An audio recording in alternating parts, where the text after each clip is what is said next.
This is TWiT. We reported yesterday on the Bash or Shellshock bug. After 2 decades of existence, the flaws suddenly emerged to become the threat of the decade. In the ensuing 24 hours, much has happened and much has been learned. Joining us today is Renee Ritchie, the publisher of imore.com and host of TWiT's MacBreak Weekly and other podcasts. Welcome to you, Renee. Welcome. Thank you, Mike. And we also have Zach Wenner-Flinner. How do you say your name, Zach? I'm so sorry. It's a Wenner-Fligner. Fligner. Okay. We'll get it right from now on. You wrote about Shellshock for Quartz, and I welcome you to Tech News Today. Thanks. It's great to be here. Now, Renee, before we get into the details, can you briefly explain exactly what Shellshock is?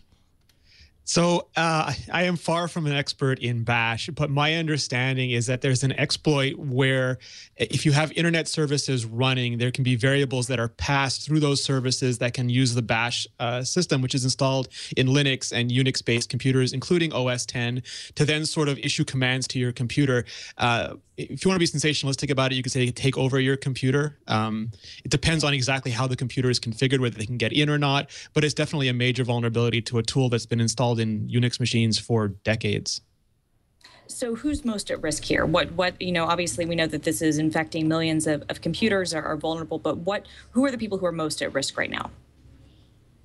It's interesting because people who are, at least from an OS X point of view, most people won't be affected because they simply won't have things like internet servers running on their machine. They don't start running by default. You have to actually go in and start them or run OS X server or something. And those people are also the most capable of turning off those services or launching Xcode and updating Bash manually themselves before, Apple's promised to fix quickly, but even before that happens. So it's basically affecting web servers. I guess that's what I'm trying to kind of get across. So this is mostly going to be affecting major web servers, not something that right now, anyway, regular users need to worry about as much, at least for their personal machines. Yeah, especially anyone running a server center, anyone running an IT department, anyone at home who just is, an advanced user and is running all their own software services, those kind of people. Now, Zach, you wrote that the Shellshock bug imperils the whole internet. What did you mean by that? Well, so the internet really mostly runs on Unix-based systems. An internet survey that's conducted every few months by a company called Netcraft found that basically just 13% of the busiest 1 million websites are running Microsoft web servers. And, Microsoft doesn't use Bash. So obviously, those people are not vulnerable to Shellshock. Now, most of the other servers on the internet are running Unix-based systems. Most of those Unix systems do have Bash installed. So they are, potentially vulnerable. Won't this just be patched and all will go back to normal? So actually, for a lot of the big websites, a lot of the responsible websites, they've been really good about, rolling out the patches that have been published. So for sites that are on top of things, it's going to be okay. Amazon rolled out the patch very quickly. I'm sure a lot of the other large companies did as well. Where this is likely to have an impact is for servers who, maybe they don't get updated as frequently. Maybe their IT team is just not as on top of it. So I'm guessing we're likely to see Shellshock exploits for months, just as we've sort of seen Heartbleed exploits for months. So, the code that's been around, obviously it goes back to, I think, 1.13 version of Bash. I mean, it's a 25-year-old bug, but it's suddenly getting, major attention now. Do you think that this raises questions about the, Eric Raymond's old, Linus's law theory that, many eyes make all bugs shallow, that just because something's open and the code's available doesn't necessarily mean that anyone's actually going to look at it? What do you think this says kind of about the thought that with enough people involved and looking at code, all these bugs will be found? Yeah, I think that's a really interesting point. And I think the big takeaway here is that sometimes the difficult things in software, like quality assurance, those are not the most fun things to do. And if many eyes had actually been looking at this code, and then this bug would have been found relatively quickly.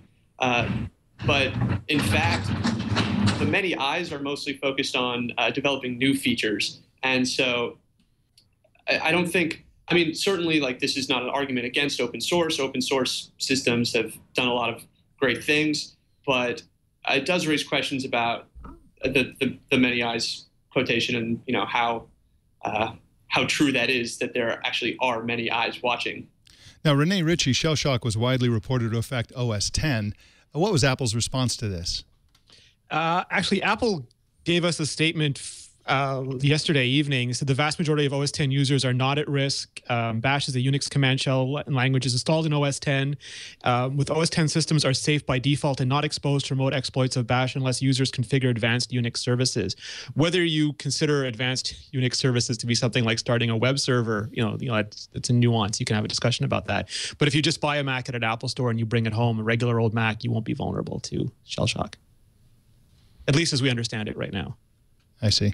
And what about the Internet of Things? I'll start with you, Zach. The Internet of Things widely uses Bash.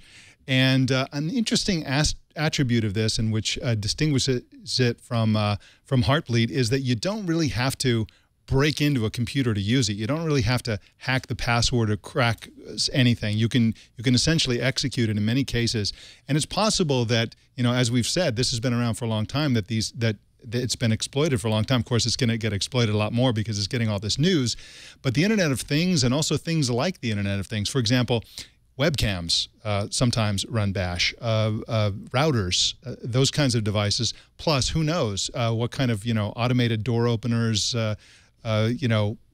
smoke detectors. Internet of Things devices run this, and of course, they are often connected to the internet. So, what's the prospect for getting these Internet of Things devices fixed and protected from this problem? Well, Mike, I think you've touched on one of the big challenges with this bug. You're right that so many Internet of Things devices are running embedded Linux systems, and unlike a company like Google or Amazon, who can quickly roll out a change and update to all of their servers, I think that a lot of the Internet of Things companies may not have the infrastructure to actually serve a software update out to the people who own those devices. The people who own those devices might not be necessarily aware that they're even vulnerable to these attacks. So, of course, it's hard to say precisely, but I'm guessing that a lot of the exploits, or at least proof of concepts of exploits that we're going to see in the coming weeks and months, are going to be with Internet of Things devices that are running embedded Linux systems. Rene Ritchie is at imore.com, and you can follow him on Twitter at Rene Ritchie, and you can, of course, watch him here on TWiT at MacBreak Weekly. Thanks for joining us, Rene Ritchie. Thanks, Mike. Thanks, Christina. All right. And Zach Wenner-Fligner is at QZ.com, and you can follow him on Twitter at ZachWE. Thank you so much for joining us, Zach. Thanks a lot.